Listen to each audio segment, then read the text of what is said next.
Hi everyone, this is Alpana and I'm back again with a review of a resort. So if you're watching this, you're probably planning to go to Bali and you're considering Courtyard by Marriott. So today I'm not only going to do the review of the resort, but I'm also going to take you through some of the best places in Nusa Dua to hang out close to your resort. So stay tuned.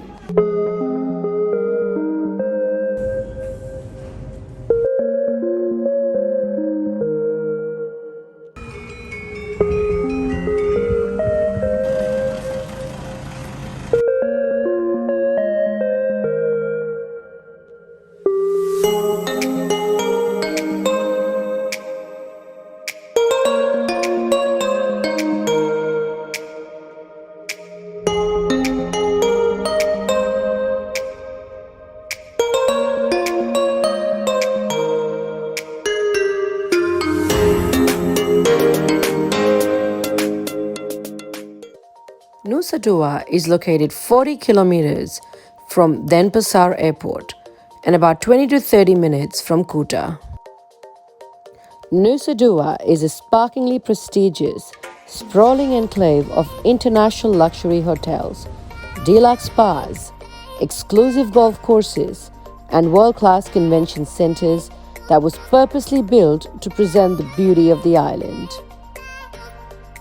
Now let's take a quick tour of Courtyard by Marriott in Nusa Dua. What you see right now is a lobby.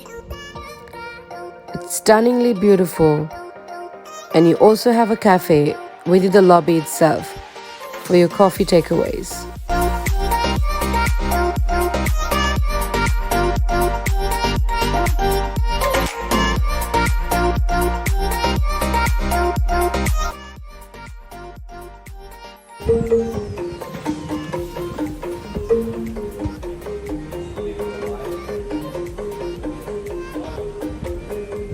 Now there's several ways you can book your airport transfers. We booked it through Expedia. Now it ranges from about $24 Australian dollars to about 40 Australian dollars. It could be more, but it's worth checking out.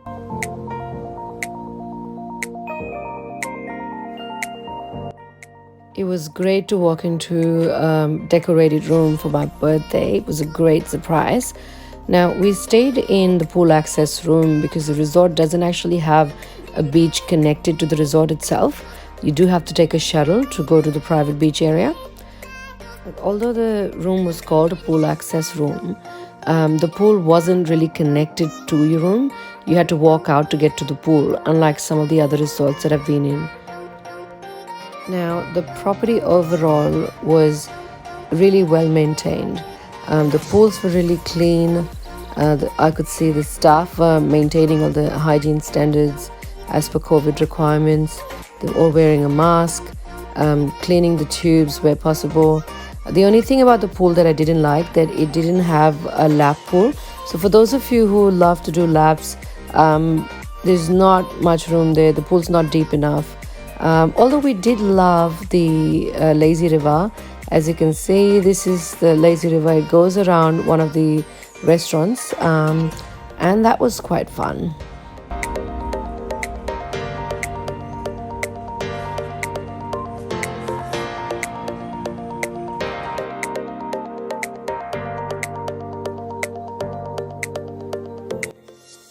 Now, this one is one of the restaurants within the courtyard itself. Dapur Santai. This is right near the poolside, and the lazy river just goes around this restaurant. Now you need to go over a small bridge just to get to this restaurant.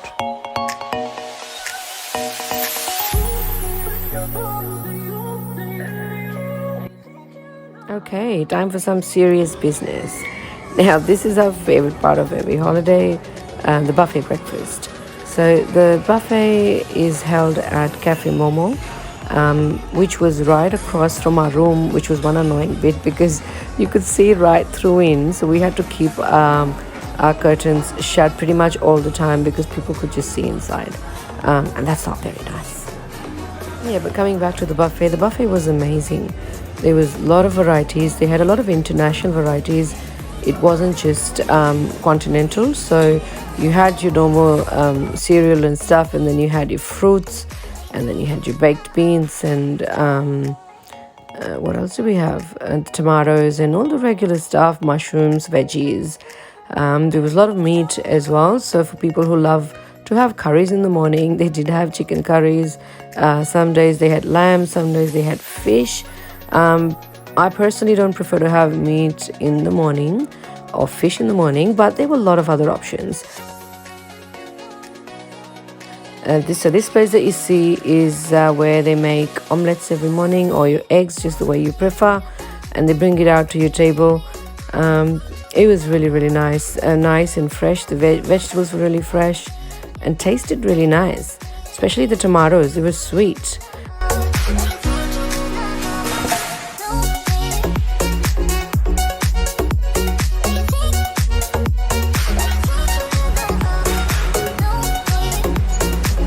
Now there's a lot of other options available in the restaurants itself, so make sure you talk to the reception.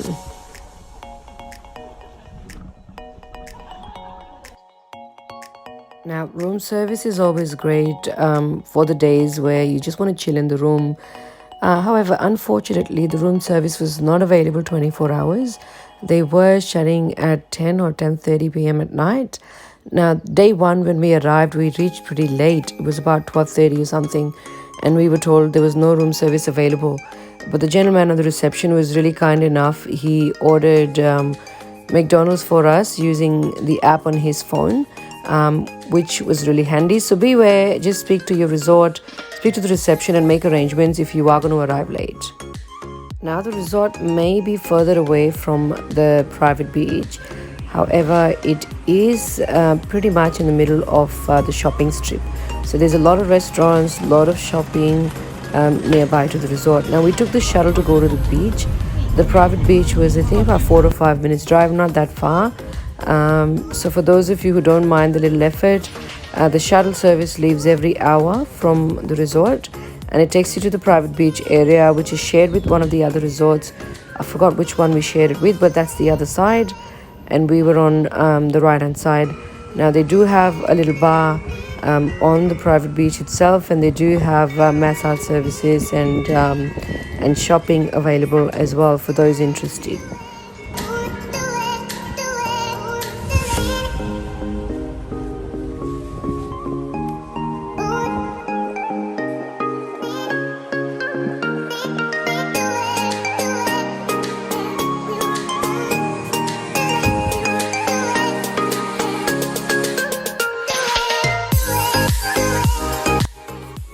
In terms of accessibility, bikes are pretty much readily available close to your resort for hire. We hired the bike pretty much all the time that we were in Nusa Dua. You've got to be mindful because a lot of travel insurances don't cover bike. You've got to do that as an add-on option.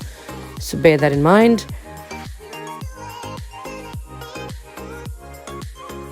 Okay, now going to the bars, one of the best bars that we really loved was this one, the Kenja Bar Lounge. They've got a rooftop lounge.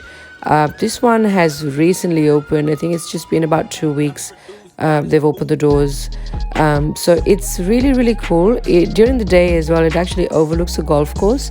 So it's beautiful. So if you do want to chill during the day, you can still come around at this place. But at night, it was even more beautiful. And the lights were beautiful. The only thing you've got to be conscious of are the muzzies. Make sure you have your insect spray with you everywhere you go.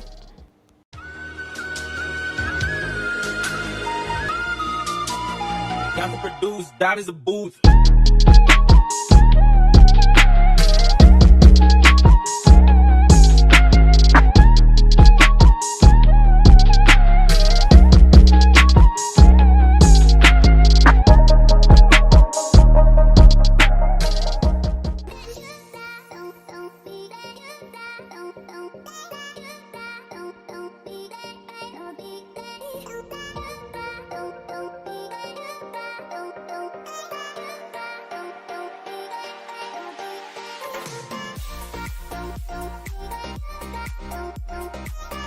And that's not all. There are so many options for restaurants and bars around the resort. that you could practically pick a different restaurant and bar pretty much every day. We really had a great time.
There's actually quite a few coffee tasting places in Ubud itself. Now, this was a few years ago when we went to Bali, but I thought I'll capture it anyway, just to give you guys an idea what else you can do in Ubud.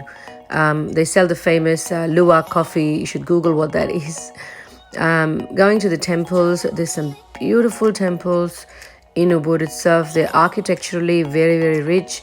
It was very pleasing just to be there. There's one with the waterfall, and as you can see, there's a pond.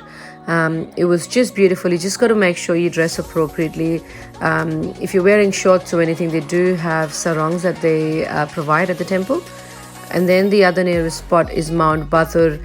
Again, that one was such a beautiful spot. We found peace when we just sat there and watched having a buffet lunch. And again, that was a few years ago. This was Potato Head. Oh no, sorry, this is not Potato Head. This is Mexicola. And the guy you saw before was Aaron Finch. We got lucky a few years ago. We ran past Aaron Finch. And this is us now. This time, like, we can never miss Mexicola. It's such an amazing place. What an ambience.